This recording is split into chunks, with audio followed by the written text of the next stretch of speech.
Big boss Malayalam season 7 16-ാം ദിവസത്തെ എപ്പിസോഡിന്റെ റിവ്യൂവിലേക്കാണ് പോകുന്നത്. രാവിലത്തെ പാട്ടിനും ഡാൻസിന് ശേഷം ഉടൻ തന്നെ കാണിക്കുന്നത് അപ്പാനിയെയും അക്ബറിനെയുമാണ്. അപ്പാനി വല്ലാത്ത വിഷമത്തിലാണ്. കഴിഞ്ഞ ദിവസങ്ങളിലുണ്ടായ ചില പൊട്ടിത്തെറികളോടുള്ള ബന്ധത്തിൽ രാത്രിയിൽ നന്നായിട്ട് ഉറങ്ങിയൊന്നു പോലും അറിയില്ല. എഴുന്നേറ്റ് വന്നിരിക്കുമ്പോൾ തന്നെ അക്ബറിനോട് താൻ പരിഭവങ്ങൾ പറഞ്ഞു തുടങ്ങുകയാണ്. അവിടെ താൻ പറയുന്നുണ്ട്, ഉറപ്പായിട്ടും ഷാനവാസ് പോയതിനു ശേഷം മാത്രമേ ഞാൻ ഇവിടുന്ന് പോവുള്ളൂ. അത്രമാത്രം അവൻ എൻ്റെ പുറകിന് നടന്ന് ടോർച്ചർ ചെയ്യുന്നുണ്ട്. അവൻ്റെ ഹീറോ പരിവേഷവും അവൻ്റെ ഷോ കാണിക്കലുമെല്ലാം ഈ ആഴ്ച കൊണ്ട് ഞാൻ തീർത്തു തരും. അപ്പോൾ അക്ബർ ആശ്വസിപ്പിച്ചുകൊണ്ട് പറയുകയാണ്, നീ ഇവിടെ നിൽക്കൂടാ, ഇവന് എല്ലാവരും ഇവിടെ സപ്പോർട്ടാണ്. പക്ഷേ പുറത്തുള്ള ആൾക്കാർക്ക് ഇവൻ്റെ ഫേക്കുകളിയൊക്കെ കാര്യമായിട്ട് മനസ്സിലാവുന്നുണ്ട്. അപ്പോൾ അപ്പാനി പറയുന്നുണ്ട്, ഇവിടെ ഒരെണ്ണത്തിനെ വിശ്വസിക്കാൻ കൊള്ളൂല, ആദിലെയും നൂറയും ഉൾപ്പെടെ ഒരെണ്ണത്തിനെ വിശ്വസിക്കാൻ പാടില്ല.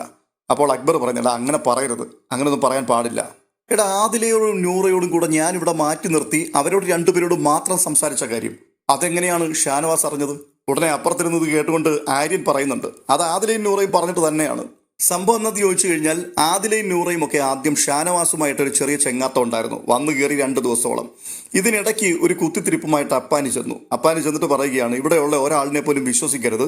ഷാനവാസ് ഉൾപ്പെടെയുള്ള ആൾക്കാർ വെളുക്കെ പുറമെ ചിരിച്ചു കാണിക്കും, അകത്തവർ പല്ലു നിറമുന്ന പാർട്ടികളാണ്, വിട്ടോണം വണ്ടി എന്നുള്ള രീതിയിലാണ് സംസാരിച്ചത്. ഇത് പക്ഷേ ഷാനവാസ് അറിഞ്ഞു. അതെങ്ങനെയാണ് അറിഞ്ഞത്? ആദിലെയും നൂറയും പറയാതെ അവരോട് രഹസ്യമായി താൻ പറഞ്ഞത് എങ്ങനെ ഷാനവാസ് അറിഞ്ഞു എന്നാണ് ചോദിക്കുന്നത്. എന്നാൽ ലൈവ് കണ്ടവർക്കറിയാം, ഇന്ന് ഷാനവാസ് ആദിലയോടും നൂറയോടും ഈ കാര്യം അങ്ങോട്ട് പറഞ്ഞു കൊടുക്കുന്നുണ്ട്. അതായത്, നിങ്ങൾ എന്നോട് വലിയ അടുപ്പത്തിലായിരുന്നു, ചെങ്ങാത്തത്തിലായിരുന്നു. ഇവനാണ് നിങ്ങളെ കുത്തിത്തിരിപ്പുണ്ടാക്കി എന്നിൽ നിന്നും അകറ്റി മാറ്റിയത്. നിങ്ങളോട് അവൻ സംസാരിക്കുന്നത് ഞാൻ തൊട്ടിപ്പുറത്തിരുന്ന് കേൾക്കുന്നുണ്ട്. നിങ്ങൾ ഓർക്കും ഇതൊക്കെ എന്നോട് ആര് പറഞ്ഞെന്ന്. എൻ്റെ കാതുകൊണ്ട് തന്നെ ഞാനിത് കേട്ട കാര്യങ്ങളാണ്. അതിനുശേഷം നിങ്ങൾ എൻ്റെ അടുക്കിലേക്ക് വന്നിട്ടില്ല. അപ്പോൾ ആദിലയും നൂറയും സമ്മതിക്കുന്നുണ്ട്, ശരിയാണ് പറയുന്നതെന്ന്. അപ്പോൾ ഇത് ഇയാൾ തെറ്റിദ്ധരിച്ചിരിക്കുകയാണ്. ആദിലയും നൂറയും നുണ പറഞ്ഞിട്ടാണ് ഇപ്പോൾ ഷാനവാസ് ഈ കാര്യം അറിഞ്ഞതെന്ന്. എന്തായാലും അപ്പാനി ശരത്തിന്റെ ആ വലിയ ഇളക്കവും മറച്ചിലുമൊക്കെ ഇന്നലെ വൈകിട്ടോടുകൂടി ഏകദേശം അവസാനിച്ചു. കടലിരമ്പും പോലെ അയാളുടെ മനസ്സ് കിടന്ന് ഇരമ്പി ആർത്തുകൊണ്ടിരിക്കുകയാണ്. എന്താണ് മുൻപിൽ സംഭവിക്കാൻ പോകുന്നത്? എന്തൊക്കെയോ ഭയം അയാളുടെ ഉള്ളിൽ വന്നു കയറിയിട്ടുണ്ട്.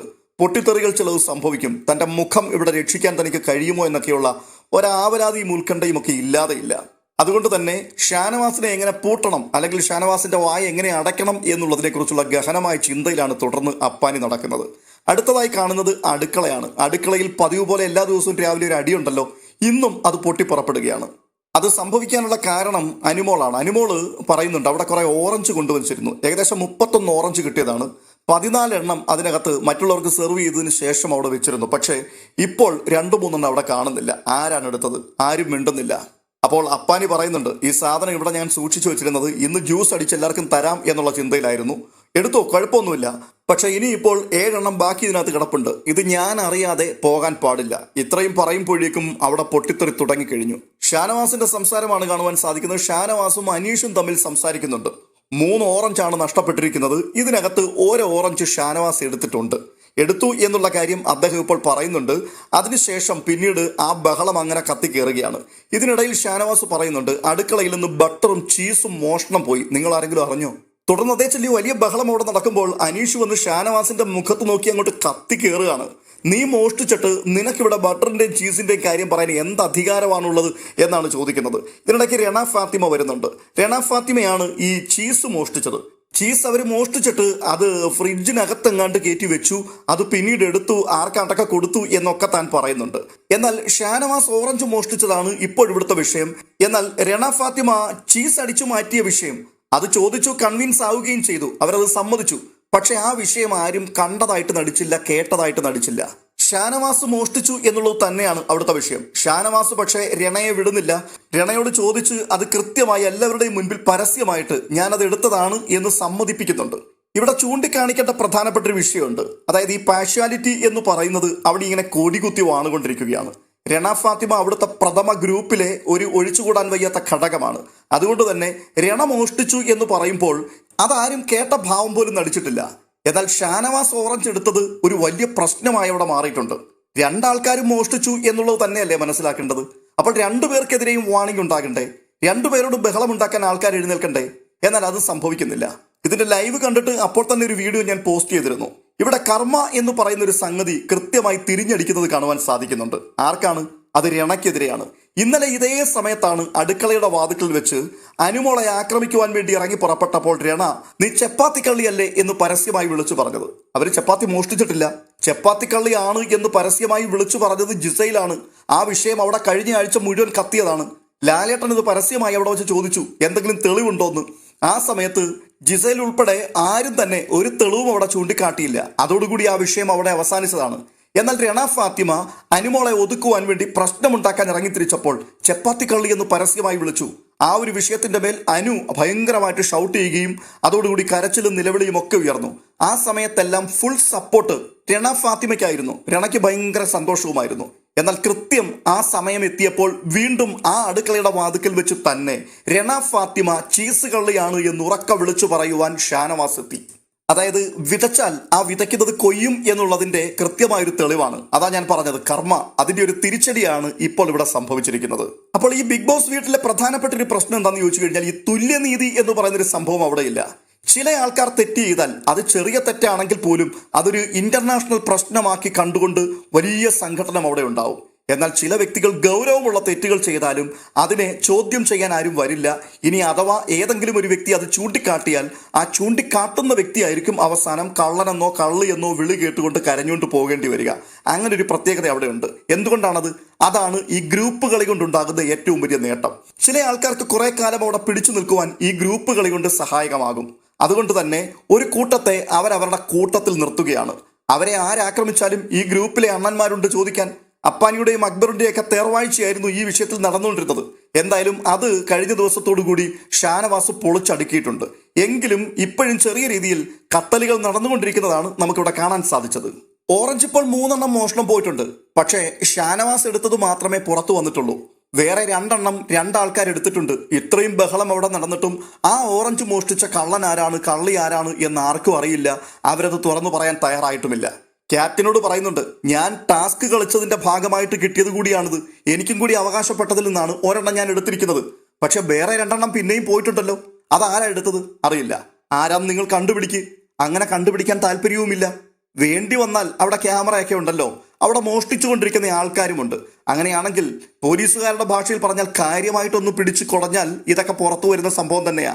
പക്ഷേ അവിടുത്തെ സ്ഥിരം മോഷ്ടാക്കളൊക്കെ ഈ ഗ്രൂപ്പിന്റെ പ്രധാനപ്പെട്ട ഭാഗമായതുകൊണ്ട് അവരോടാരും ചോദിക്കില്ല. പക്ഷെ ഷാനവാസ് കൂടെ രണ ഫാത്തിമ ഏറ്റു പറഞ്ഞെങ്കിലും ആ വാക്ക് തന്നെ പറയുകയാണ്. അപ്പോൾ അതിനെ പ്രൊട്ടക്ട് ചെയ്യുവാൻ രണയുടെ ഗ്രൂപ്പിലെ നേതാവായിരിക്കുന്ന അക്ബർ വരുന്നുണ്ട്. അവളുടെ മഹത്വമാണ് ഇപ്പോൾ നമ്മൾ കണ്ടത്. എന്തു മഹത്വം? അവൾ കട്ടെടുത്തു. ആ കട്ടെടുത്തത് അവൾ പറഞ്ഞു ഞാനത് ചെയ്തു എന്നുള്ളത്. അതാണ് അവളുടെ മഹത്വം.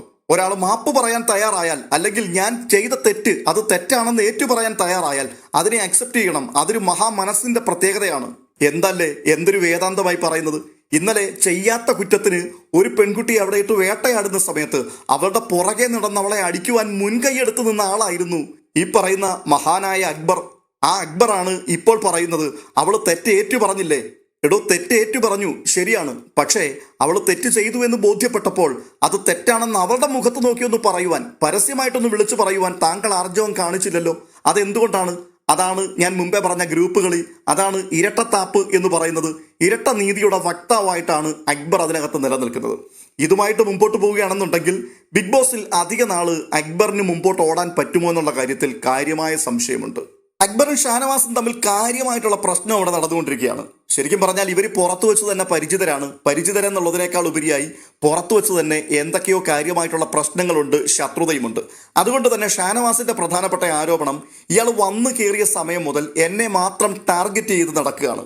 അപ്പാനിയെയും അതുപോലെ കുറെ പെണ്ണുങ്ങളെയും എനിക്കെതിരെ കളിക്കുവാനുള്ള കരുവാക്കി അവന്റെ കയ്യിൽ ഉപയോഗിച്ചു കൊണ്ടിരിക്കുകയാണ്. അപ്പാനിക്കും കൂടെയുള്ളവർക്കും ഇത് മനസ്സിലാകുന്നില്ല. അവന്റെ കയ്യിലെ കളിപ്പാവകളാണ് ബാക്കിയുള്ളവരെന്നാണ് ഷാനവാസ് മറ്റുള്ളവരെ കുറിച്ച് ആരോപിക്കുന്നത്.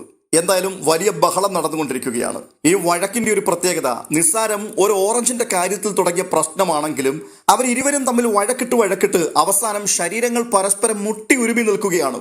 ഏതു നിമിഷവും അടി പൊട്ടാം എന്നുള്ള രീതിയിൽ നിൽക്കുകയാണ്. പക്ഷെ അടിയൊന്നും അങ്ങനെ പൊട്ടില്ല കേട്ടോ. എന്നാൽ ഇതിനകത്തെ വലിയൊരു രസമുണ്ട്. ഇവിടെ പിടിച്ചു മാറ്റാൻ വേണ്ടി കുറെ ആൾക്കാർ വരും. ചിലപ്പോൾ അടി വീണു പോയാലോ എന്നുള്ള ചിന്തയിൽ പിടിച്ചു മാറ്റാൻ. എന്തിനാണ് ഈ പിടിച്ചു മാറ്റാൻ വരുന്നത്? ബിഗ് ബോസിനകത്തേക്ക് വരുന്ന സമയത്ത് എല്ലാ നിയമവശങ്ങളെയും കൃത്യമായിട്ടും പറഞ്ഞു മനസ്സിലാക്കിയല്ലേ ഇതിനകത്തേക്ക് വിടുന്നത്. തെറ്റും ശരിയും എല്ലാം എല്ലാ ആൾക്കാർക്കും അറിയാം. പിന്നെ എന്തിനാണ് ഈ പിടിച്ചു മാറ്റാൻ വരുന്നത്? പ്രശ്നമുണ്ടാകുമ്പോൾ ആ പ്രശ്നമുണ്ടാക്കുന്ന ആൾക്കാർ അവരുണ്ടാക്കി തീർക്കട്ടെ. ഒരു വിധത്തിൽ പറഞ്ഞാൽ ഈ പിടിച്ചു മാറ്റാൻ വേണ്ടി ആൾക്കാർ ചെല്ലുമ്പോഴാണ് ഇവർക്ക് പിന്നെയും ശൗര്യം വർദ്ധിക്കുന്നത്. അതുകൊണ്ട് പ്രശ്നക്കാർ പ്രശ്നമുണ്ടാക്കി തീർക്കട്ടെ എന്ന് കരുതി മാറിയിരിക്കുകയാണെന്നുണ്ടെങ്കിൽ ഇത് അധികം നീണ്ടുപോകില്ല. എന്തായാലും അടുത്തതായി കാണുന്ന കാഴ്ച വീടിന്റെ വാതുക്കൽ രേണു സുധിയും അപ്പാനിയും തമ്മിൽ കുത്തിയിരുന്നുകൊണ്ട് സംസാരിക്കുന്ന കാഴ്ചയാണ്. രസകരമെന്ന് മാത്രമേ പറയാൻ പറ്റുള്ളൂ. അപ്പാനി ആകെപ്പാടെ മൂഡ് ഓഫ് ആണ്. അപ്പാനിക്ക് ഇപ്പോൾ തന്റെ ഭാര്യ രേഷ്മയോടൊന്ന് സംസാരിക്കണം. അത് അദ്ദേഹം ചോദിക്കുന്നത് ബിഗ് ബോസിനോടല്ല, രേണുവിനോടാണ്. എനിക്ക് എന്റെ ഭാര്യ രേഷ്മയോടൊന്ന് സംസാരിക്കണം, അത് പറ്റുമോ? അപ്പാനിയുടെ ഈ ചോദ്യം കേട്ടാൽ തോന്നും രേണു സുധി തീരുമാനിക്കുന്നത് പോലെ കാര്യങ്ങളൊക്കെ പോകുന്നു. രേണു സുധി പറയുകയാണ്, എടാ എനിക്കറിയില്ലടാ അതിനെക്കുറിച്ചൊന്നും. പ്രശ്നം RJ ബിൻസിയോടുള്ള ബന്ധത്തിൽ കഴിഞ്ഞ ദിവസങ്ങൾ നടന്ന ആ പുകലുകളാണ്. അതിനോടുള്ള ബന്ധത്തിലാണ് ഷാനവാസ് ഇപ്പോൾ അപ്പാനിയായിട്ട് വട്ടം കറക്കിക്കൊണ്ടിരിക്കുന്നത്.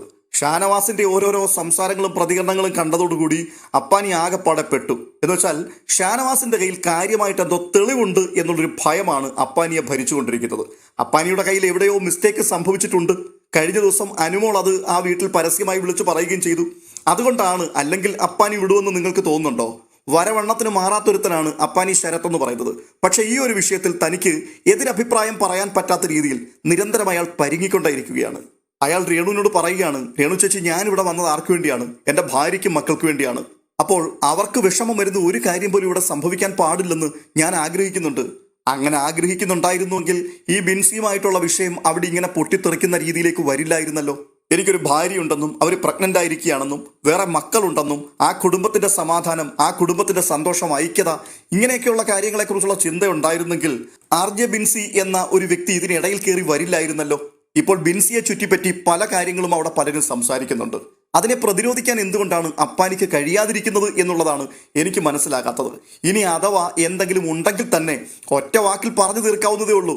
എൻ്റെ കാര്യം ഞാനങ്ങ് പരിഹരിച്ചോളാം, നീയൊക്കെ പോയി നിന്റെ പണി നോക്ക്, അല്ലെങ്കിൽ നിനക്ക് എന്താ പറയാനുള്ളത് നീ അങ്ങ് തുറന്നു പറ എന്ന് പറഞ്ഞാൽ അവിടെ വെച്ചത് തീരും. ഇത് ഇയാൾ പറയാൻ ധൈര്യം കാണിക്കുന്നില്ല. അപ്പോൾ കാര്യമായിട്ട് എന്തോ ബുദ്ധിമുട്ട് ഇതിന്റെ പിൻപിലുണ്ട്.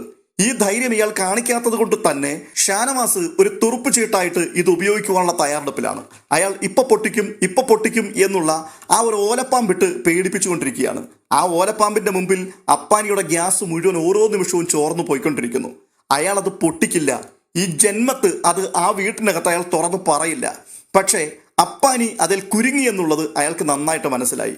അപ്പാനിയുടെ മുഖഭാവവും അയാളുടെ പ്രതികരണവും കണ്ടു കഴിഞ്ഞപ്പോഴേക്കും ഇത് വെച്ചിട്ട് ഇവനെ ഈ സീസൺ മുഴുവൻ ഞാൻ വട്ടുകളിപ്പിക്കും, ഇതുകൊണ്ട് ഞാൻ ഇവനെ ഒതുക്കും, ഇതാണ് ഷാനവാസിന്റെ മനസ്സിലുള്ളത്.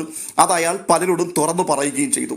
ചുരുക്കി പറഞ്ഞാൽ ഈ ഒരു നിസ്സാര വിഷയത്തിൽ അപ്പാനിയുടെ ഗെയിം ഏകദേശമൊക്കെ അവസാനിച്ച മട്ടാണ്. കുറഞ്ഞ പക്ഷം ഷാനവാസിനെതിരെയെങ്കിലും ഇനി സംസാരിക്കാൻ പറ്റാത്ത രീതിയിൽ ഷാനവാസ് അയാളെ ഭയപ്പെടുത്തി വിരൽ ചൂണ്ടി നിർത്തിയിരിക്കുകയാണ്. അടുത്തതായി കാണുന്നത് പണിപ്പുര ടാസ്കിനെ കുറിച്ചുള്ള ചില വലിയ നിർദ്ദേശങ്ങളൊക്കെ ബിഗ് ബോസ് കൊടുക്കുന്ന കാഴ്ചയാണ്. ആ പണിപ്പുര ടാസ്ക് കഴിഞ്ഞപ്പോൾ വീണ്ടും ഷാനവാസിലേക്ക് തന്നെയാണ് ക്യാമറ തിരിയുന്നത്. ആദിലയോടും നൂറയോടും ഷാനവാസ് സംസാരിക്കുകയാണ്. വീക്കെൻഡ് എപ്പിസോഡിന്റെ അവസാനം എവിക്ഷൻ നടക്കുമ്പോൾ RJ ബിൻസു ഓട്ടോറിക്ഷയിൽ കയറി പുറത്തേക്ക് പോകുന്നു. ആ സമയത്ത് ഇവിടെ നടന്ന പ്രകടനങ്ങളൊക്കെ നിങ്ങൾ കണ്ടില്ലേ? എന്താണ് ആ സമയത്ത് നടന്ന പ്രകടനങ്ങൾ? അവർ പലരോടും യാത്ര പറഞ്ഞു. ആ കൂട്ടത്തിൽ അപ്പാനിയോട് കുറച്ച് അധികം ബോണ്ടിങ് ഉണ്ടായിരുന്നു. അതുകൊണ്ട് അപ്പാനിയെ കെട്ടിപ്പിടിച്ചു, കരഞ്ഞു, രണ്ടുപേരും കരഞ്ഞു.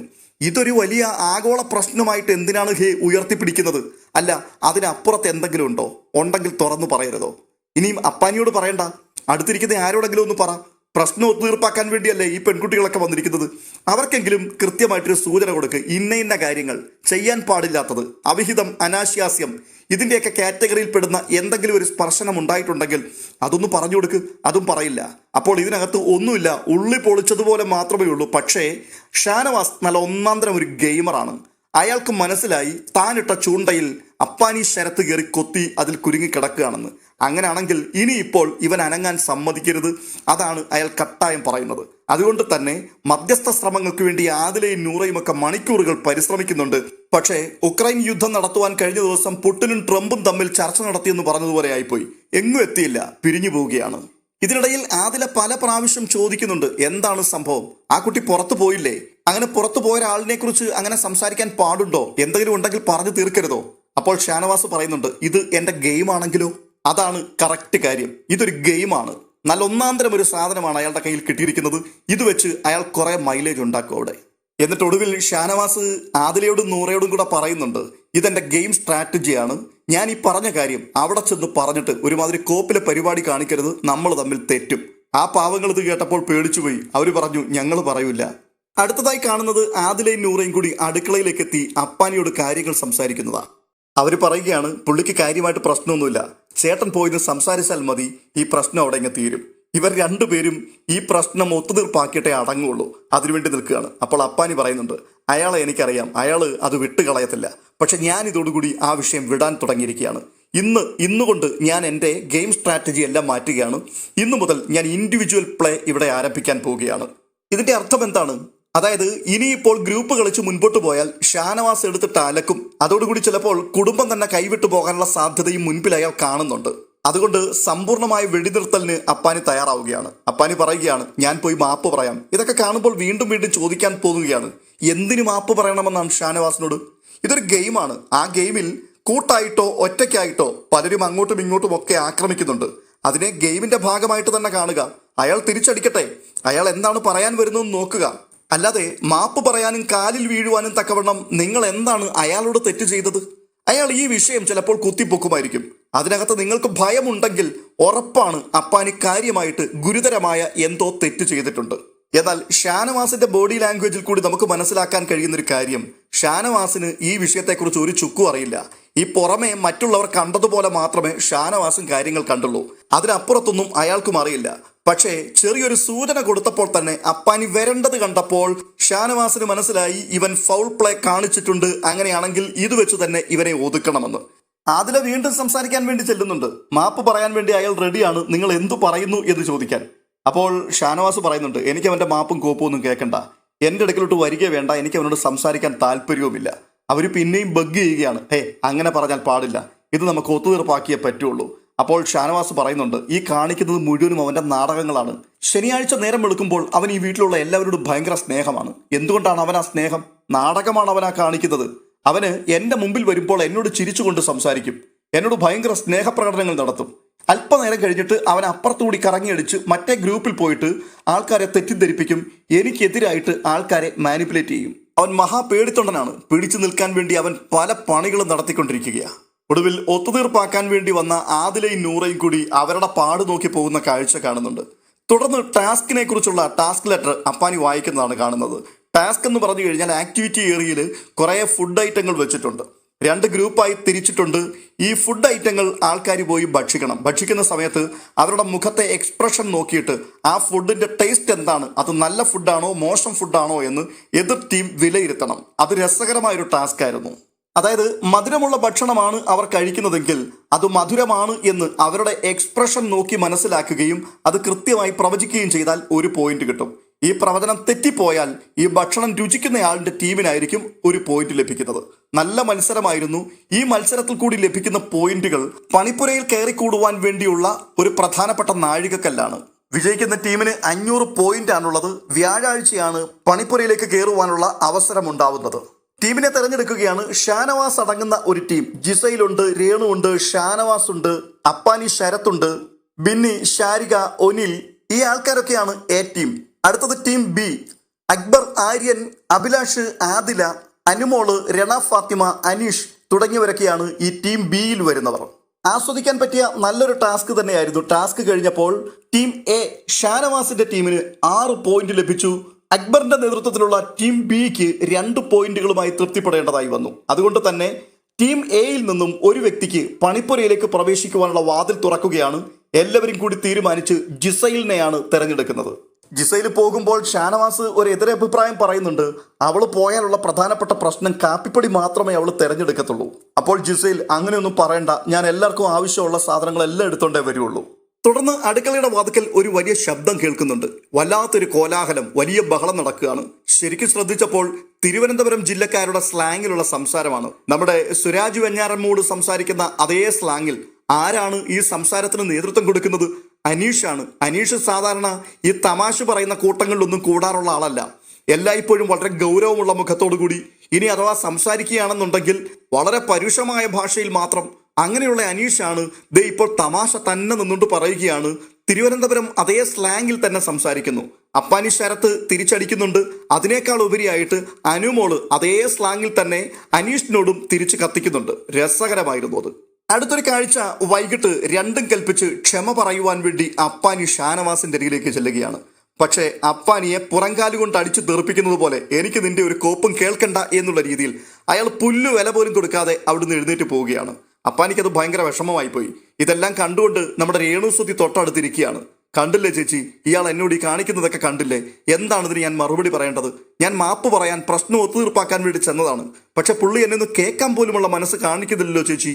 അപ്പോൾ രേണുസുതിയുടെ മറുപടി, നീ ഒന്ന് ക്ഷമിക്ക്, ഇനിയിപ്പോൾ വെറും 86 ദിവസം കൂടി മാത്രമല്ലേ ഉള്ളൂ, അതോടുകൂടി കഴിയുമല്ലോ. എന്തൊരു കോമഡി സംസാരമാണ്. ഷോ തുടങ്ങിയതേ ഉള്ളൂ, ഇനിയിപ്പോൾ വെറും 86 ദിവസം കൂടി മാത്രമല്ലേ ഉള്ളൂ, നീ ഒന്ന് ക്ഷമിച്ച് പിടിച്ചു നിൽക്കാൻ ശ്രമിക്കുമെന്നായി പറഞ്ഞു വരുന്നത്. സത്യം പറഞ്ഞു കഴിഞ്ഞാൽ ബിഗ് ബോസ് വീടിനകത്ത് 1 മണിക്കൂർ പിടിച്ചു നിൽക്കണമെന്നുണ്ടെങ്കിൽ അത് പെടാപ്പാട് തന്നെയാണ്. നമ്മൾ ഈ പുറമേ നിന്ന് കാണുന്നത് പോലെ ഒന്നും അല്ല ഇതിനകത്തുള്ള അവസ്ഥ, അത് അതിഭീകരമാണ്. അപ്പോഴാണ് പറയുന്നത് 86 ദിവസം കൂടി മാത്രമല്ലേ ഉള്ളൂ, നീ ഒന്ന് പിടിച്ചു നിൽക്കാൻ നോക്ക്, വേഗം അങ്ങ് തീർന്നോളൂ എന്ന്. തുടർന്ന് ഷാനവാസ് പുറത്ത് ഊഞ്ഞാലാടുകയാണ്. ജിസയിൽ അവിടെ ഇരിപ്പുണ്ട്. അവിടേക്ക് അപ്പാനി ചെല്ലുന്നുണ്ട്. അപ്പാനിക്ക് എങ്ങനെയെങ്കിലും ഈ പ്രശ്നം സോൾവ് ചെയ്തേ പറ്റുകയുള്ളൂ. അവിടെ ചെന്നിട്ട് പറയുകയാണ്, ഈ വീട്ടിൽ ഇയാളെ ഏറ്റവും അധികം വെറുക്കുന്ന ഒരാൾ ഞാനാണ്, ഏറ്റവും അധികം സ്നേഹിക്കുകയും ചെയ്യുന്നത് എന്നെ തന്നെയാണെന്നാണ് എനിക്ക് തോന്നുന്നത്. ഇയാളുടെ മനസ്സിലെ ചിന്ത അക്ബറിന് വേണ്ടി ഞാൻ ഇയാൾക്കെതിരായിട്ട് നിൽക്കുകയാണെന്നാണ്. അത് ഷാനവാസ് ഖാൻ നിങ്ങളുടെ വെറും തെറ്റിദ്ധാരണ മാത്രമാണ്, അങ്ങനെയൊന്നുമില്ല. എന്റെ ശരത്തെ ഒരു നുണ 100 പ്രാവശ്യം ആവർത്തിച്ച് പറഞ്ഞാൽ അത് സത്യമാകുമെന്നാണോ നിന്റെ മനസ്സിലെ ചിന്ത? അങ്ങനെയൊന്നും സത്യമാവില്ല. കാര്യങ്ങളെല്ലാം എനിക്ക് വളരെ വ്യക്തമായിട്ട് അറിയാം. നീ ഇവിടെ അക്ബറിന്റെ കൂടെ കൂടി കളിച്ചിട്ടില്ല, എനിക്കെതിരെ നീങ്ങിയിട്ടില്ല, ഇതൊക്കെ പറഞ്ഞു കഴിഞ്ഞാൽ ഞാനങ്ങ് വിശ്വസിക്കുമെന്നാണോ? അത് ഷാനവാസ് മാത്രമല്ല വിശ്വസിക്കുന്നത്, പ്രേക്ഷകർ മുഴുവനും അവിശ്വസിക്കുകയാണ്. കാരണം നമ്മളൊക്കെ എപ്പോഴും ലൈവും എപ്പിസോഡും ഒക്കെ കാണുന്നവരല്ലേ, അതിൽ കൂടി നമ്മളെല്ലാം കണ്ടുകൊണ്ടിരിക്കുകയല്ലേ. അപ്പാനി ശരത്തും അക്ബറും ചേർന്ന് അവിടെ എന്തെല്ലാം കുതന്ത്രങ്ങളാണ് മെനഞ്ഞുകൊണ്ടിരിക്കുന്നത്. പലർക്കുമെതിരെ അവർ ഗെയിം പ്ലാൻ ചെയ്യുന്നുണ്ട്. ആ കൂട്ടത്തിൽ കുറച്ച് കൂടുതൽ പദ്ധതികൾ ഒരുക്കിയത് ഷാനവാസിനെതിരെയാണ്. ഷാനവാസിനെ അവിടുന്ന് പുറത്താക്കാൻ വേണ്ടി പുകഞ്ഞ കൊള്ളി പുറത്ത് എന്ന് പറയുന്ന ആ ടാസ്ക് നടന്ന ആ സമയം മുതൽ ഇവർ രണ്ടുപേരും കൂടി മണിക്കൂറുകൾ ടൈമാണ് അതിനുവേണ്ടി ചിലവഴിച്ചിട്ടുള്ളത്. ഇതൊക്കെ അയാൾക്ക് നന്നായിട്ട് അറിയാം. അതുകൊണ്ട് തന്നെയാണ് പറയുന്നത്, ഒരു നുണ നീ ആവർത്തിച്ച് പറഞ്ഞതുകൊണ്ട് അത് സത്യമാവില്ല എന്ന്. അതിന് തിരികെ പറയുവാൻ അപ്പാനിക്ക് മറുപടിയൊന്നുമില്ല. ഷാനവാസ് പറയുന്നുണ്ട്, നിങ്ങൾ പല ആൾക്കാരെയും പോയി കൺവിൻസ് ചെയ്യിക്കുകയാണ് എനിക്കെതിരെ കളിക്കുവാൻ വേണ്ടി. നിങ്ങൾ അറിയുന്നില്ല, അവരൊക്കെ അപ്പുറത്തെ വഴി കൂടെ കറങ്ങിയടിച്ചു വന്നിട്ട് എന്നോടത് പറയുന്നുണ്ട്. അത് കേട്ടപ്പോഴേക്കും അപ്പാനിക്ക് ഏകദേശം ബോധ്യപ്പെടുകയാണ് ആദിലയുടെയും നൂറയുടെയും കാര്യമാണ് ഈ പറയുന്നതെന്ന്. അപ്പോൾ അയാൾ പറയുന്നുണ്ട്, ആദിലയും നൂറയും അവരെ വിളിച്ചിട്ട് ഞാൻ അവരോടൊരു കാര്യം പറഞ്ഞായിരുന്നു, ഈ വീട്ടിൽ എല്ലാവരെയും വിശ്വസിക്കാൻ പാടില്ല, സൂക്ഷിച്ചു വേണം ഈ ചെങ്ങാത്തം എന്നുള്ളത്. അത്രയുമേ ഞാൻ പറഞ്ഞിട്ടുള്ളൂ, അല്ലാതെ നിങ്ങൾക്കെതിരെ ഒന്നും ഞാൻ കളിക്കുവാൻ വേണ്ടി അവരോട് പറഞ്ഞിട്ടില്ല, കുറ്റങ്ങളും പറഞ്ഞിട്ടില്ല. ഉടനെ ഷാനവാസ് പറയുകയാണ്, 2 ദിവസം മാത്രമേ ആ കുട്ടികൾ എൻ്റെ അടുക്കലേക്ക് വന്നുള്ളൂ. ആ 2 ദിവസം സംസാരം കണ്ടു കഴിഞ്ഞപ്പോഴേക്കും അവരെ വിളിച്ചു മാറ്റിയിരുത്തിക്കൊണ്ട് നല്ല ഒന്നാന്തരം സാരോപദേശം കൊടുത്തു. പിന്നെ അവര് എൻ്റെ അടുക്കലേക്ക് അടുത്തിട്ടേയില്ല. ശരത്തെ, നീ അക്ബറിന്റെ കയ്യിലെ ഒരു കരുവായി മാറിയിരിക്കുകയാണ്. അവൻ ഇതിനകത്തേക്ക് കയറി വന്നപ്പോൾ ആദ്യമേ അവൻ ലക്ഷ്യം വെച്ചത് എന്നെയാണ്. അത് അവൻ ഡയറക്റ്റ് ചെയ്യാതെ നിന്നെയൊക്കെ ഒരു കരുവാക്കി വെച്ചുകൊണ്ട് അവന് വേണ്ടി നിങ്ങളെ കൊണ്ട് അവൻ വഴി വെട്ടിക്കുകയാണ്. അക്ബർ എനിക്കെതിരെ നേരിട്ട് കളിച്ചാൽ എനിക്കതിനകത്ത് ഒരു വിഷമവുമില്ല, പക്ഷെ നീ കളിച്ചാൽ എനിക്ക് വിഷമമാവും. നീ അക്ബറിന് വേണ്ടി കളിക്കുകയാണ്, നിനക്ക് വേണ്ടിയല്ല. എന്തായാലും സംസാരിച്ച് അവസാനം കാണുവാൻ സാധിക്കുന്നത് അപ്പാനി ശരത്ത് അക്ബറിന്റെ കാല് പിടിക്കാൻ തയ്യാറാവുകയാണ്. ഞാൻ മാപ്പ് പറയാം, കാല് പിടിക്കാം. ഇതെല്ലാം പറയുമ്പോഴും അയാൾ പറയുന്നത്, ശരത്തെ നിന്റെ സ്വഭാവം എന്താണെന്ന് നോക്കട്ടെ, അതിനനുസരിച്ച് മുൻപോട്ട് പോവുകയല്ലേ ഓരോ ദിവസങ്ങൾ. നിന്റെ രീതികൾക്കനുസരിച്ച് എങ്ങനെയാണോ കളിക്കേണ്ടത് അതിനനുസരിച്ച് ഞാൻ കളിച്ചോളാം, നീ എന്നോട് മാപ്പൊന്നും പറയണ്ട എന്ന് പറഞ്ഞ് അവിടുന്ന് കയറി പോവുകയാണ്. ശരിക്കും വളരെ തന്ത്രപരമായി അപ്പാനിയെ ഷാനവാസ് പൂട്ടിക്കളഞ്ഞു. ഇനി അപ്പാനി ശരത്ത് ഷാനവാസിനെതിരെ ഒരു ചെറു വിരൽ പോലും അനക്കില്ല. ഗെയിം വന്നാലും ടാസ്ക് വന്നാലും അവിടെയെല്ലാം വിട്ടുകൊടുക്കാൻ താൻ തയ്യാറാകും. അയാൾക്കെതിരെ ഈ സീസണിൽ അപ്പാനി ഗെയിം കളിക്കില്ല. ഇവിടെ നമ്മൾ എന്താണ് മനസ്സിലാക്കേണ്ടത്? സത്യം പറഞ്ഞു കഴിഞ്ഞാൽ അപ്പാനി എന്ന് പറയുന്ന മനുഷ്യൻ വെറും പാവമാണ്, വെറും അപ്പാവിയാണ്. അയാൾക്ക് സ്ട്രാറ്റജി മെനയാനും അറിയില്ല. ഈ ഗെയിം എന്താണെന്നുള്ളതിനെ കുറിച്ച് ഒരു പിണ്ണാക്കും മനസ്സിലായിട്ടുമില്ല. ഗെയിം കളിക്കാൻ അറിയാവുന്ന ആണുങ്ങൾ വളരെ തന്ത്രപരമായി മറ്റുള്ളവരെ ഇമോഷനെയൊക്കെ നല്ല രീതിയിൽ ബ്ലാക്ക്മെയിൽ ചെയ്തുകൊണ്ട് കളിച്ച് മുന്നേറാൻ ശ്രമിക്കുകയാണ്. അപ്പാനി ആവട്ടെ അയാളുടെ ഗെയിം എല്ലാം കൊണ്ടുവന്ന് ഇങ്ങയുടെ മുമ്പിൽ അടിയറവ് വെച്ച് കളഞ്ഞു. അയാൾ തല ഉപയോഗിച്ച് ചിന്തിക്കുന്ന പോലുമില്ല. ഇനി അഥവാ അയാൾ ചിന്തിച്ചാണ് മുൻപോട്ട് നീങ്ങുന്നതെങ്കിൽ ഉറപ്പാണ് നമ്മൾ മുൻപ് പറഞ്ഞതുപോലെ തന്നെ ഗുരുതരമായ വീഴ്ച അപ്പാനിയുടെ ഭാഗത്തു നിന്ന് വന്നിട്ടുണ്ട്. അത് ഷാനവാസ് കണ്ടിട്ടുമുണ്ടാവണം. അതിനുള്ള തെളിവ് അയാളുടെ കയ്യിൽ ഉണ്ടാവുകയും ചെയ്യണം. ഇത് അപ്പാനിക്ക് അറിയാവുന്നത് കൊണ്ട് തന്നെയാണ് അപ്പാനി കാല് പിടിക്കുവാനും മാപ്പ് പറയുവാനും വേണ്ടി തയ്യാറായി നിൽക്കുകയും ചെയ്യുന്നത്. ഇത് രണ്ടിലേതെങ്കിലും ഒന്ന് വളരെ കൃത്യമാണ്. തുടർന്ന് വീണ്ടും പണിപ്പുര ടാസ്കിന്റെ രണ്ടാം ഭാഗം നടക്കുകയാണ്. ആക്ടിവിറ്റി ഏരിയയിൽ കുറെ മൃഗങ്ങളുണ്ടാവും. ആ മൃഗങ്ങളുടെ പിൻപിൽ കൃത്യമായിട്ട് ടീം എയിലുള്ള ഒരു കൂട്ടം ആൾക്കാർ ഒളിച്ചിരിക്കും. ഈ മൃഗങ്ങളുടെ പിൻപിൽ ഒളിച്ചിരിക്കുന്ന ആൾക്കാർ ആരൊക്കെയാണെന്ന് ഊഹിച്ചു പറയണം. സിംഹമുണ്ട്, കഴുതയുണ്ട്, കഴുകനുണ്ട്, പാമ്പുണ്ട്, ആമയുണ്ട്, കുറുക്കനുണ്ട്, കഴുതപ്പുലിയുണ്ട്, അങ്ങനെ പലതരത്തിലുള്ള മൃഗങ്ങൾ. ഈ മൃഗങ്ങളുടെ പിൻപിൽ ഒരു കൂട്ടം ആൾക്കാർ ടീം എയിലെ ഷാനവാസിന്റെ ഗ്രൂപ്പ് ഓരോരോ മൃഗങ്ങളുടെയും ഫോട്ടോ ഒട്ടിച്ചിരിക്കുന്ന സ്ക്രീനിന്റെ പിറകിൽ അതാത് മൃഗങ്ങളുടെ പിറകിൽ അവരുണ്ടാവും. ടീം ബിയുടെ ടാസ്ക് എന്താണെന്ന് ചോദിച്ചു കഴിഞ്ഞാൽ ഓരോ മൃഗങ്ങളെയും കാണുക, ഓരോ മൃഗങ്ങളെയും വിലയിരുത്തുക, അതിന്റെ സ്വഭാവവും അതിന്റെ പ്രതികരണവും എന്താണ് എന്നുള്ളത് കൃത്യമായിട്ട് ഒബ്സർവ് ചെയ്യുക. എന്നിട്ട് ഈ ടീം എയിൽ ഏതു വ്യക്തിയാണ് അതുമായിട്ട് ചേർന്നു വരുന്നത് എന്ന് മനസ്സിലാക്കുക. അതായത് കാട്ടിലെ രാജാവാണ് സിംഹം. ആ സിംഹത്തിന്റെ സ്വഭാവത്തിന് ചേർന്നത് ഇതിനകത്ത് ആരാണ്? ഭരിക്കുവാൻ ആഗ്രഹിക്കുന്നത്, രാജാവാകാൻ ആഗ്രഹിക്കുന്നത്, ഈ ഡോമിനേറ്റിംഗ് പവറുമായിട്ട് മുന്നോട്ട് പോകണമെന്ന് ആഗ്രഹിക്കുന്നത് ആരാണ്? കൗശലക്കാരൻ ആരാണ്? വിഷമുള്ളത് ആർക്കാണ്? ആമയെപ്പോലെ മെല്ലെ നീങ്ങുന്ന വ്യക്തി ആരാണ്? ഇതൊക്കെ മനസ്സിലാക്കുക. അതെങ്ങനെയാണ് മനസ്സിലാക്കാൻ കഴിയുന്നത്? കഴിഞ്ഞ 2 ആഴ്ചക്കാലം അവരുടെ ബിഹേവിയർ എന്താണ് എന്നുള്ളത് കൃത്യമായിട്ട് ഓർത്തെടുത്തിട്ട് അതും ഈ മൃഗങ്ങളുമായി കണക്ട് ചെയ്യുക. അപ്പോൾ തന്നെ തെറ്റിദ്ധരിപ്പിക്കുവാൻ പാടില്ല. ആദ്യമായി വന്ന ടീം എ ഓരോ മൃഗങ്ങളെയും അവരവർക്ക് വേണ്ടി തിരഞ്ഞെടുക്കണം. എൻ്റെ സ്വഭാവത്തോട് ചേർന്ന് നിൽക്കുന്ന മൃഗം ഇന്ന മൃഗമാണ് എന്ന് പറഞ്ഞ് അവർ സത്യസന്ധമായി ആ മൃഗത്തെ എടുക്കുകയും അതിൻ്റെ പിൻപിൽ നിൽക്കുകയും ചെയ്യണം. വളരെ രസകരമായൊരു ടാസ്ക്കാണ്. പക്ഷേ ആ ടാസ്കിൽ ടീം ബിക്ക് 2 ആൾക്കാരെ മാത്രമേ തിരഞ്ഞെടുക്കുവാൻ കഴിഞ്ഞുള്ളൂ. ഒന്ന് രേണുസുതി. അതെ, അവരുടെ ഊഹം തെറ്റിയില്ല. രേണുസുതി ആമയെയാണ് തിരഞ്ഞെടുത്തത്. ഉള്ള കാര്യം രേണുസുതി പറയുകയും ചെയ്തു. ഞാൻ പതിയെ നീങ്ങുന്ന ഒരാളാണ്, പതിയെ മാത്രം. ഇനി മുയൽ അവിടെ കിടന്ന് ഉറങ്ങിയെങ്കിൽ മാത്രമേ ആമയായി എനിക്ക് ജയിച്ചു മുന്നോട്ട് കയറി പോകാൻ പറ്റുള്ളൂ. എൻ്റെ ഗെയിം വളരെ സ്ലോയിലുള്ളതാണ്, ആമ എഴയുന്നത് പോലെ തന്നെയാണ്. അതുകൊണ്ട് ആമയാണ് ഞാൻ തിരഞ്ഞെടുക്കുന്നത്. നൂറ പറഞ്ഞു ഞാൻ എലിയാണ്, എവിടെ തുറന്നു കയറാൻ പറ്റുമോ അങ്ങനെ തുറന്നു കയറുന്ന സ്വഭാവമാണ് എൻ്റേത്. ഇത് പറഞ്ഞിട്ട് എലിയെ തിരഞ്ഞെടുത്തു. ബാക്കിയുള്ളവർ മറ്റു മൃഗങ്ങളെയും തിരഞ്ഞെടുത്തു. അക്ബറിന്റെ നേതൃത്വത്തിലുള്ള ടീം ബി വന്നിട്ട് കൃത്യമായിട്ട് ഈ 2 ആൾക്കാരെയും പൊക്കി. രേണുസുതി എന്ന ആമയും എല്ലാം തുറന്നു മറിച്ച് മുമ്പോട്ട് കയറി പോകുന്ന എലിയായിരിക്കുന്ന നൂറയെയും പൊക്കി. ബാക്കിയുള്ളവരെ ആരെയും പിടിക്കുവാൻ പറ്റിയില്ല. എന്നാൽ തിരികെ ടീം എയുടെ കളി തുടങ്ങിയപ്പോൾ അതിനകത്തുനിന്ന് കൃത്യമായിട്ട് അവർ 4 പേരെ ഐഡന്റിഫൈ ചെയ്തു. കുരങ്ങൻ നെവിനായിരുന്നു. ആ നെവിനെ അവർ പൊക്കി. കഴുതപ്പുലിയുടെ പിൻപിൽ ഒളിച്ചത് ആദിലയായിരുന്നു. ആദിലെ ഐഡന്റിഫൈ ചെയ്യുവാൻ കഴിഞ്ഞു. കഴുതയുടെ പിൻപിൽ ഒളിച്ചത് സരികയായിരുന്നു. സരികയെയും പിടിച്ചു. 4ാമതായി അക്ബർ കഴുകന്റെ പിൻപിലാണ് ഒളിച്ചത്.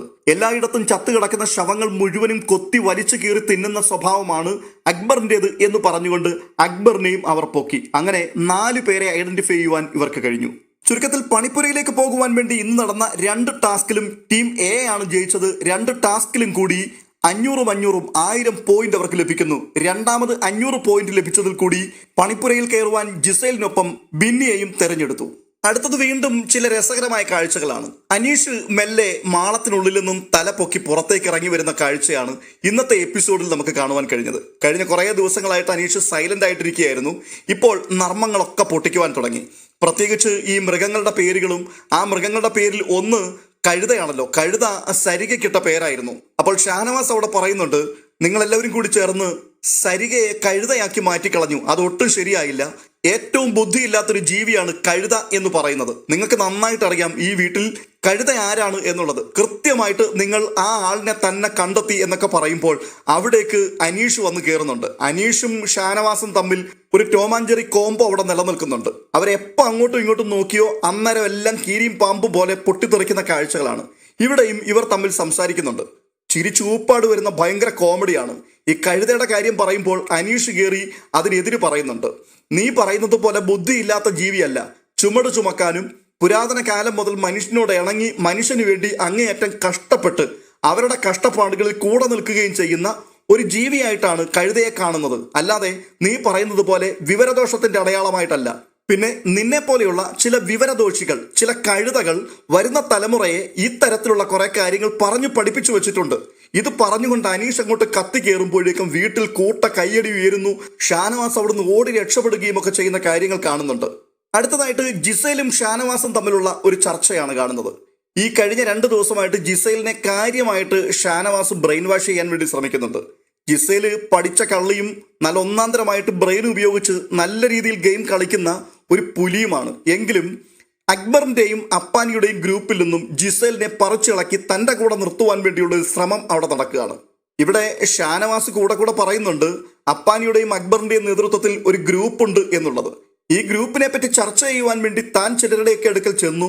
ആ വ്യക്തികൾ ഇപ്പോൾ തന്റെ അരികിലേക്ക് വന്നു ഒരു ഗ്രൂപ്പായി മാറിയിരിക്കുകയാണ്. ഗ്രൂപ്പിന്റെ ലീഡർ ഷാനവാസ്, രണ്ടാമത്തേത് ഒനില്, മൂന്നാമത് അഭിലാഷ്. ആ ഗ്രൂപ്പിലേക്ക് ജിസൈലിനെ കൂടി എത്തിക്കുവാൻ ഷാനവാസ് കിണഞ്ഞു പരിശ്രമിക്കുന്ന കാഴ്ചയാണ് കാണുന്നത്. അപ്പോൾ ഷാനവാസ് പറയുന്നുണ്ട് ഈ അക്ബറിന്റെയും അപ്പാനിയുടെയും ഒക്കെ ഗ്രൂപ്പില് ഇടയ്ക്കിടയ്ക്ക് വഴക്കുണ്ടാകാറുണ്ട്. ഈ വഴക്കെന്ന് പറഞ്ഞാൽ ഫുള്ള് ഡ്രാമയാണ്. അത് ശരിയാണ്. കഴിഞ്ഞ ദിവസം രണ ഫാത്തിമ അവിടെ വലിയ ബഹളം ഉണ്ടാക്കുന്ന സമയത്ത് അപ്പാനി ശരത്ത് രണയെ കാര്യമായിട്ട് വഴക്ക് പറയുന്നുണ്ട്. ഞങ്ങളൊന്ന് ജോലി ചെയ്യട്ടെ, ഇവിടെ ഭക്ഷണം കഴിക്കേണ്ടതല്ലേ, എല്ലാവർക്കും കൃത്യസമയത്ത് ആഹാരം വിളമ്പട്ടെ, കൊച്ച നീ പോയി നിന്റെ പണി നോക്കാന്നൊക്കെ പറഞ്ഞുകൊണ്ട് ആ കൊച്ചിന്റെ നേരെ തട്ടിക്കയറിക്കൊണ്ട് അപ്പാനി ചെല്ലുന്നുണ്ട്. പക്ഷെ അതിനു മുൻപ് തന്നെ നമ്മൾ കാണുന്നുണ്ട് ഇവരെല്ലാം പ്ലാൻ ചെയ്തിരിക്കുകയാണ്. അടുക്കളക്കകത്തിട്ട് അനുമോളെ അടിക്കണം, അടിച്ച് അനുമോളുടെ ഷേപ്പ് മാറ്റണമെന്നെല്ലാം ഇവർ ചേർന്ന് പ്ലാൻ ചെയ്തു വെച്ചിരിക്കുകയാണ്. എന്നിട്ടാണ് അതിനകത്ത് കയറി ബഹളം ഉണ്ടാക്കുന്നത്. ആ ബഹളം ഉണ്ടാക്കുവാൻ വേണ്ടി ചെന്ന വ്യക്തിയെ ശാസിക്കുന്നു എന്ന് പറഞ്ഞുകൊണ്ട് കംപ്ലീറ്റ് ഡ്രാമയാണ് അപ്പാനി ശരത്ത് അവിടെ കാണിക്കുന്നത്. തുടർന്ന് അവിടെ പല പരിപാടികളും നടക്കുന്നുണ്ട്. അപ്പോൾ ഇതുപോലെയുള്ള ചെറിയ ചെറിയ വഴക്കുകളൊക്കെ, ഞങ്ങൾ അങ്ങനെ ഗ്രൂപ്പിന്റെ ആൾക്കാരൊന്നുമല്ല, ഞങ്ങൾ പരസ്പരം അങ്ങോട്ടും ഇങ്ങോട്ടും കലഹിക്കുന്നവരാണ്, തെറ്റ് കണ്ടാൽ ഞങ്ങൾ അത് സ്വന്തം ആൾക്കാരാണെന്ന് പറഞ്ഞാൽ പോലും അതിനെ ഞങ്ങൾ വിട്ടുകളയില്ല, ഞങ്ങൾ അതിനോട് ഫൈറ്റ് ചെയ്യും എന്നൊക്കെയുള്ളത് മറ്റുള്ളവരെ കാണിക്കുവാൻ വേണ്ടിയുള്ള പൊറാട്ട് നാടകങ്ങൾ. ഇത് കൃത്യമായിട്ട് ഷാനവാസ് മനസ്സിലാക്കുന്നുണ്ട്. മനസ്സിലാക്കിയിട്ട് ജിസൈലിനോട് പറയുകയാണ് ഈ കാണിക്കുന്നത് മുഴുവനും ഡ്രാമയാണ്. ജിസൈലിന് ഷാനവാസുമായിട്ട് സംസാരിക്കുമ്പോൾ കാര്യങ്ങൾ കുറേയേറെ വ്യക്തമാകുന്നുണ്ട്. പക്ഷെ ജിസൈൽ അപ്പുറത്തും ഇപ്പുറത്തും നിൽക്കുന്നയാളാണ്. കാര്യം എന്താണ്? ജിസൈലിന് രണ്ടാൾക്കാരെയും ആവശ്യമാണ്. ജിസൈൽ രണ്ട് കൂട്ടരെയും വെച്ചുകൊണ്ട് നന്നായിട്ട് ഗെയിം കളിക്കുന്നുണ്ട്. മാത്രവുമല്ല ജിസൈൽ ആര്യനെയും അക്ബറെയും അപ്പാനിയെയും നിവിനെയും എല്ലാം തന്റെ കക്ഷത്താക്കി വെച്ചിരിക്കുകയാണ്. അതുകൊണ്ട് തന്നെയാണല്ലോ കഴിഞ്ഞ ദിവസം ഇത് കണ്ട് പൊറുതി മുട്ടിയിട്ട് അനുമോള് വിളിച്ചു പറഞ്ഞത് പെണ്ണിനെ കാണുമ്പോഴേക്കും പെണ്ണിന്റെ മുമ്പിൽ പോയി വീണ് കിടക്കുന്ന ആണുങ്ങളാണ് ഇവന്മാരെന്നൊക്കെ. അതുകൊണ്ട് ജിസേലിന് വേണ്ടി ഇവർ ഏതറ്റം വരെയും പോകുമെന്നും എന്ത് അടിമപ്പണി ചെയ്യും എന്നുമുള്ള കാര്യം ജിസേലിന് നന്നായിട്ട് അറിയാം. അതുകൊണ്ട് പൊന്മുട്ടയിടുന്ന താറാവിനെ കൊന്നുകളയുവാൻ വേണ്ടി ജിസേൽ ഒരിക്കലും തയ്യാറാവില്ല. ഇപ്പോൾ ഷാനവാസിന്റെ അരികിലേക്കും ഒരു എൻട്രി ഓപ്പൺ ആയിരിക്കുകയാണ്. ഇതിനകത്ത് ഇനിയിപ്പോൾ ജിസേലിന് പണി കിട്ടുമോ അതോ ഇപ്പുറത്തു നിന്നും അപ്പുറത്തു നിന്നും ഒരുപോലെ നേട്ടം കൊയ്യാൻ കഴിയുമോ എന്നൊക്കെയുള്ളത് കണ്ടറിയേണ്ട കാര്യമാണ്. അപ്പോൾ ജിസേലുമായിട്ട് ഷാനവാസ് സംസാരിക്കുമ്പോൾ ഷാരികയും അക്ബറും തമ്മിലുണ്ടായ ഒരു ഇഷ്യൂവിനെ കുറിച്ചും അവിടെ പറയുന്നുണ്ട്. കഴിഞ്ഞ ദിവസം നടന്നൊരു കാര്യമാണ്. ഹോട്ട് സീറ്റ് പരിപാടി അവിടെ സരികയെ വെച്ചുകൊണ്ട് ഷാരിക നടത്തുകയും ഒടുവിൽ അത് കയ്യാങ്കളിയിലേക്ക് എത്തുകയും ഒടുവിൽ അക്ബർ അത് കയ്യേക്കുകയും ചെയ്യുന്നുണ്ട്. അക്ബർ സരികയ്ക്ക് വേണ്ടി ഷാരികയോട് തട്ടിക്കേറുകയും അശ്ലീലം പറയുകയും ചെയ്തു. അത് വല്ലാത്തൊരു ഷോക്കായി പോയി അവർക്ക്. അതുമാത്രമല്ല അവരുടെ പ്രൊഫഷനെ കൂടി ആക്ഷേപിച്ചു. ഷാരികയ്ക്ക് വേണ്ടി സംസാരിക്കുവാൻ ആരും ഇല്ലാതിരുന്നത് കൊണ്ട് എല്ലാവരും കേട്ടുകൊണ്ടിരിക്കുകയായിരുന്നു. വേറെ ആരെങ്കിലും ആയിരുന്നുവെങ്കിൽ, അല്ലെങ്കിൽ എതിർചേരിയിൽ നിൽക്കുന്ന ഒരു വ്യക്തിയായിരുന്നു ഇത് പറഞ്ഞിരുന്നതെങ്കിൽ അവരുടെ തൊഴിലിനെ ആക്ഷേപിച്ചു, അവരുടെ അന്നമല്ലേ അത് എന്നൊക്കെ പറഞ്ഞുകൊണ്ട് ഇവരെല്ലാവരും കൂടി വളഞ്ഞിട്ട് ആക്രമിക്കുമായിരുന്നു. അങ്ങനെ അവിടെ സംഭവിച്ചിട്ടുണ്ട് മുൻപ്. പക്ഷേ അതേ ആൾക്കാർ തന്നെയാണ് ഇപ്പോൾ ഷാരികയുടെ പ്രൊഫഷനെ ആക്രമിച്ചിരിക്കുന്നത്, അല്ലെങ്കിൽ അതിനെ തരം താഴ്ത്തി സംസാരിച്ചിരിക്കുന്നത്. വളരെ മോശമായിട്ടുള്ള അശ്ലീല വാക്കുപയോഗിച്ചുകൊണ്ടാണ് അക്ബർ അതിനെ സംബോധന ചെയ്തത്. ഷാനവാസ് അതേക്കുറിച്ച് പറയുമ്പോൾ ജിസൈലിനോട് പറഞ്ഞു കൊടുക്കുകയാണ് അങ്ങനെ ഒരു നെറുകേട് കാണിച്ചത് കൊണ്ട് ഷാരികയ്ക്കൊടുവിൽ തിരിച്ചടിക്കേണ്ടി വന്നു. എന്താണ് തിരിച്ചടിച്ചത്? ആ ഗ്രൂപ്പിൽ ഇടയ്ക്കിടയ്ക്ക് വന്നു പോകുന്ന ഒരാളാണ് നിവിൻ. നിവിനെ കുറിച്ച് മോശമായിട്ട് ഷാരികയോട് അക്ബർ ചിലതൊക്കെ പറഞ്ഞിരുന്നു. ആ പറഞ്ഞ കാര്യങ്ങളെല്ലാം നിവിനെ വിളിച്ച് പറഞ്ഞു കൊടുത്തു. നിവിൻ അതെല്ലാം അറിഞ്ഞു. അത് പിന്നെയും വലിയ പ്രശ്നമായി അവിടെ മാറി. അത് ഷാരികയുടെ ഗെയിം, അല്ലെങ്കിൽ ഷാരികയുടെ പകവീട്ടൽ. കാരണം അവർക്ക് അത്രമാത്രം മനസ്സിന് മുറിവുണ്ടാക്കി കളഞ്ഞു അക്ബർ. അതുകൊണ്ട് ജിസൈലിനോട് തന്റെ നയം വ്യക്തമാക്കുകയാണ്. നല്ല ഒന്നാന്തരം അടിയായിരിക്കും ഇനി ഞാൻ അടിക്കാൻ പോകുന്നത്. ഇങ്ങോട്ട് കാര്യമായിട്ട് ഇവന്മാർ സംഘം ചേർന്ന് അടിച്ചുകൊണ്ടിരിക്കുകയായിരുന്നു. അപ്പോൾ ഇങ്ങോട്ട് അടിക്കുമ്പോൾ അങ്ങോട്ട് തിരിച്ചടി കൊടുക്കണ്ടേ? ഇങ്ങോട്ട് അടി കൊള്ളുന്ന സമയത്ത് ഭയങ്കര ചിരിയാണ്, വലിയ സന്തോഷമാണ്. തിരിച്ച് നമ്മൾ അങ്ങോട്ട് അടിക്കാൻ തുടങ്ങുമ്പോൾ എന്തിനാണ് മാപ്പ് പറയാനും കാലു പിടിക്കുവാനും കരയുവാനും വരുന്നത്? ആ അടി തിരിച്ച് അങ്ങോട്ടും മേടിക്കണം, അതല്ലേ അതിന്റെ ഒരു രസം എന്നൊക്കെ പറയുന്നുണ്ട്. ഇത് കേട്ടിട്ട് ജിസൈൽ പറയുകയാണ് അപ്പാനി ശരത്തും നിങ്ങളും തമ്മിൽ പുറത്തു വെച്ച സുഹൃത്തുക്കളായിരുന്നു. അങ്ങനെയുള്ളപ്പോൾ നിങ്ങൾ ഒരുമിച്ച് ഇതിനകത്തേക്ക് വരുമ്പോൾ ഒരു എക്സ്ട്രാ ഫ്രണ്ട്ഷിപ്പ് അല്ലേ നിങ്ങൾക്ക് ഉണ്ടാവേണ്ടത്? ആ ഒരു ഫ്രണ്ട്ഷിപ്പ് ശരത്ത് നിങ്ങളോട് കാണിക്കുന്നില്ല എന്നുണ്ടെങ്കിൽ അവൻ നിങ്ങളുടെ ഫ്രണ്ട് ആയിരുന്നില്ല എന്നല്ലേ അതിന്റെ അർത്ഥം? ശരിക്കും ജിസൈൽ ഈ പറഞ്ഞു വെക്കുന്നതിൽ കൂടി അക്ബറിനെയും അപ്പാനിയെയും ഒക്കെ കൃത്യമായിട്ട് തനിക്ക് മനസ്സിലായി എന്നുള്ളതിന്റെ ഒരു വെളിപ്പെടുത്തൽ കൂടിയാണ് ഷാനവാസിന്റെ മുമ്പിൽ കാണിക്കുന്നത്. കൂട്ടത്തിൽ ഒരു കാര്യം കൂടി ജിസൈൽ പറയുന്നുണ്ട്, അവൻ പാവമാണ്, അവൻ ഇന്നസെന്റ് ആണ്. ശരിയാണ്.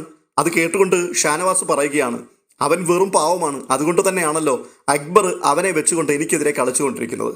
അക്ബറുടെ മനസ്സിലെ ചിന്ത എന്ന് പറഞ്ഞാൽ ആദ്യം എന്നെ വെട്ടുക, എന്നെ വെട്ടി മാറ്റിക്കഴിഞ്ഞാൽ അടുത്തത് അനീഷിനെ വെട്ടുക. അങ്ങനെ ഈ അപ്പാനിയെ വെച്ചുകൊണ്ട് ഓരോരുത്തരെ വെട്ടി അവന്റെ മുൻപുള്ള വഴി അവൻ നേരെയാക്കുക, എന്നിട്ട് അവസാനം ഇവരെയും വെട്ടുക. ഇതോടുകൂടി ഇന്നത്തെ എപ്പിസോഡ് അവസാനിക്കുകയാണ്.